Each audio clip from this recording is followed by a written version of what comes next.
Reasons for special audit considerations in bank audit, कि जब आप बैंक ऑडिट कर रहे हो तो उस समय आपको उसके ऊपर, बैंक ऑडिट के ऊपर खासा अलग से ध्यान देने की क्या ज़रूरत है।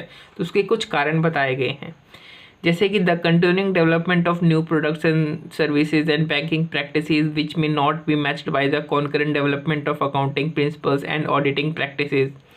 मतलब ये है कि जिस तरीके से आजकल जो बैंक है वो नए नए प्रोडक्ट्स एंड सर्विसेज को डेवलप कर रहे हैं, ऐसा हो सकता है और मोस्टली केस में ऐसा होता भी है कि जो करंट की जो अकाउंटिंग प्रिंसिपल्स और जो ऑडिटिंग प्रैक्टिसेस होती है वो इन नए नए प्रोडक्ट्स और सर्विसेज को कवर नहीं करती हैं, क्योंकि अकाउंटिंग प्रिंसिपल्स और ऑडिटिंग प्रैक्टिसेस तो तभी डेवलप होती है ना जब कोई चीज़ मार्केट में हो। जब ये चीज़ अभी मार्केट में थी ही नहीं तो इनके ऊपर ये प्रिंसिपल्स और प्रैक्टिसेस डेवलप कैसे होंगी।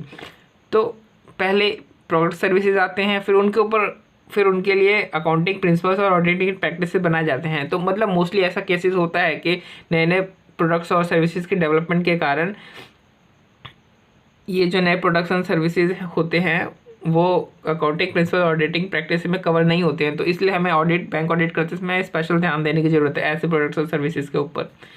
The extensive dependence on IT to process transaction. आजकल जो क्या है, बैंक अपने ट्रांजैक्शन को प्रोसेस करने के लिए IT के ऊपर बहुत ज़्यादा डिपेंडेंस हो गई है। तो आपको इसलिए भी अच्छा खासा ध्यान देने की ज़रूरत है बैंक ऑडिट में। The scale of banking operations and the resultant significant exposure which can arise with in short period of time. और आज जिस तरीके से बैंक का ऑपरेशन का जो स्केल है वो चेंज होता है और उसके साथ जिस तरीके से उसका रिजल्टेंट जो एक्सपोजर या रिस्क है वो चेंज होता है बहुत ही शॉर्ट पीरियड में, तो इसलिए भी आपको स्पेशल कंसिडरेशन की ज़रूरत है कि बहुत ही जल्दी जो बैंक का स्केल ऑफ ऑपरेशन है वो चेंज हो जाता है। जैसे जनधन योजना इंट्रोड्यूस किया गया तो शॉर्ट पीरियड ऑफ टाइम में ही जो SBI का जो स्केल ऑफ ऑपरेशन है वो बहुत ज़्यादा बढ़ गया, और जैसे ही स्कैंडल सामने आया, स्कैम वाला स्कैंडल सामने आया, वैसे ही येस बैंक डूब गया। तो बहुत ही शॉर्ट पीरियड ऑफ टाइम में क्या होता है, जो बैंकिंग का जो ऑपरेशन का जो स्केल होता है वो बहुत जल्दी जल्दी चेंज होता है और उसके कारण जो एक्सपोजर है वो भी कम ज़्यादा होता रहता है। तो इसलिए भी आपको स्पेशल कंसिडरेशन की ज़रूरत है बैंक ऑडिट में। The particular nature of risk associated with the transactions undertaken.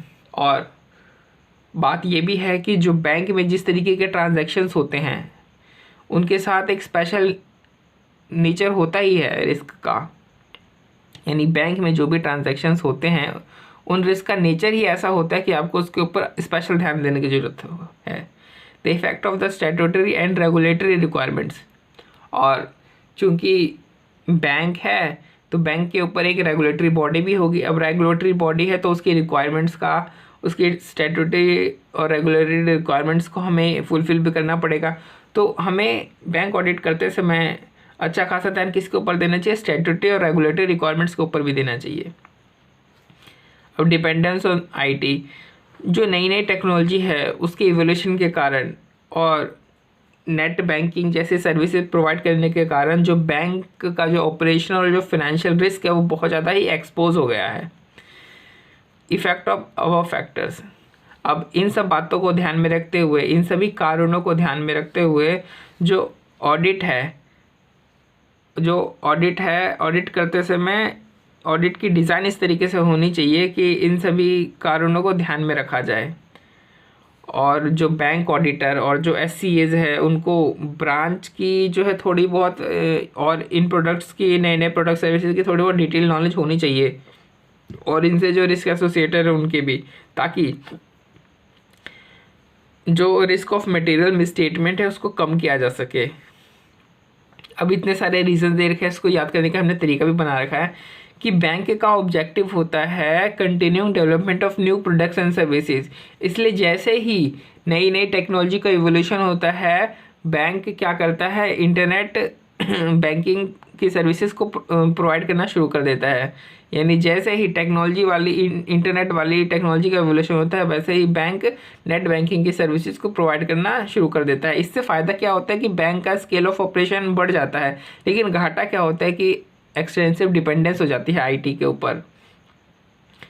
तो इस सिचुएशन में रिस्क बहुत ज़्यादा एसोसिएटेड होते हैं और रिस्क के नेचर को देख करके स्टैट्यूटरी और रेगुलेटरी रिक्वायरमेंट्स को कंप्लाई करना बहुत ही ज़रूरी हो जाता है।